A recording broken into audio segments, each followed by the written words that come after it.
মুখরোচক একটা রেসিপি আজকে শেয়ার করব, কোরিয়ান রেসিপি। আসসালামু আলাইকুম ভিউয়ার্স, আশা করি সবাই খুব ভালো আছেন। আজকের রেসিপিতে দেখাবো কোরিয়ান একটা ডেজার্ট। মেয়েরা পারে না এমন কিছুই কিন্তু নেই, তারা একবার দেখলেই কিন্তু করে নিতে পারে, না পারলেও চেষ্টা করে। আমি 4টা আলু নিয়েছি, আলুগুলো খোসাগুলো ছাড়িয়ে নিয়েছি। খোসাগুলো ছাড়ানোর পর এগুলোকে কেটে নিব, আর মোটামুটি একটু সাইজ করে কেটে নিব যাতে আলুটা দ্রুত সিদ্ধ হয়ে যায়। আর আপনারা চাইলে খোসা সহ আলুটা সিদ্ধ করতে পারেন। এখন এগুলোকে ভালো করে ধুয়ে নিচ্ছি। এখন আলুগুলোকে একটা হাঁড়িতে দিয়ে সিদ্ধ করে নিচ্ছি। আলুগুলো খুব ভালো করে সিদ্ধ করে নিতে হবে। এই রেসিপিটা কিন্তু খুব সহজেই আপনারা বাসায় বসে বানিয়ে নিতে পারেন, বাচ্চা বড় সবারই বেশ ভালো লাগবে।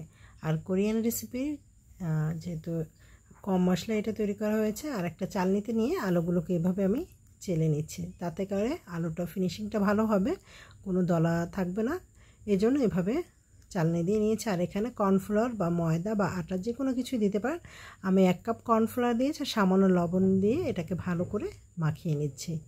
খুব ভালো করে একটা পারফেক্ট ডো করে নিতে হবে, একটা সফট ডো। এভাবে এখন ছোট ছোট লেচি নিয়ে একটা বোতল দিয়ে এভাবে করে একটা ডিজাইন করে নিচ্ছি।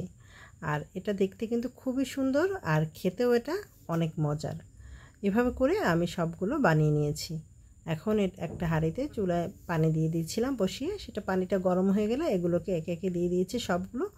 2-3 মিনিট এটাকে আমি ফুটিয়ে নেব। 3 মিনিট ফুটিয়ে নিয়েছি, এখন এটাকে তুলে নিচ্ছি একটা ছাঁকনি দিয়ে। আর এটা কিন্তু বেশ নরম ছিল এখন সিদ্ধ হওয়ার পর।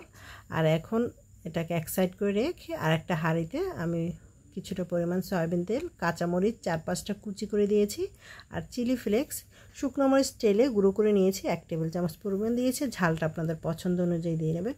1 মিনিট ভেজে নেওয়ার পর এখানে একটু সস দিয়ে দিয়েছি, টমেটো সস, চিলি সস দিয়ে দিচ্ছি, ডার্ক সস 1 টেবিল চামচের মতো দিয়েছি। আর যেহেতু এখানে সসটা দিয়েছি আর যেন লবণ দিলাম না এক্সট্রা। আর এখানে যে এটা সিদ্ধ করেছিলাম সেটার একটু পানি দিয়ে দিয়েছি।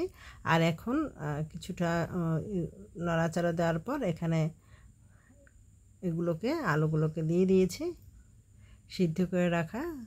আর এখানে কিছুক্ষণ 2-3 মিনিট নেড়েচেড়ে হালকা হাতে নেড়েচেড়ে দিয়ে এখানে কিছুটা তিল আর মিক্সড হার্বস এগুলো উপর থেকে ছিটিয়ে দিয়েছি। আর এখন একটা প্লেটে তুলে নিচ্ছি। এটা কিন্তু কম মশলায় দারুণ একটা রেসিপি, খুবই ভালো লাগবে। বাচ্চা বড় সবাই এটা খেতে পারবে। বাচ্চাদের ক্ষেত্রে ঝালটা একটু কমিয়ে দিতে পারেন, গরম পরিবেশন করতে পারবেন। সত্যিই খুবই মজার, আপনারা চাইলে একবার ট্রাই করে দেখতে পারেন, খুবই ভালো লাগবে। আশা করি রেসিপিটি আপনাদের ভালো লেগেছে। আজকের মতো এই পর্যন্ত, ধন্যবাদ সবাইকে।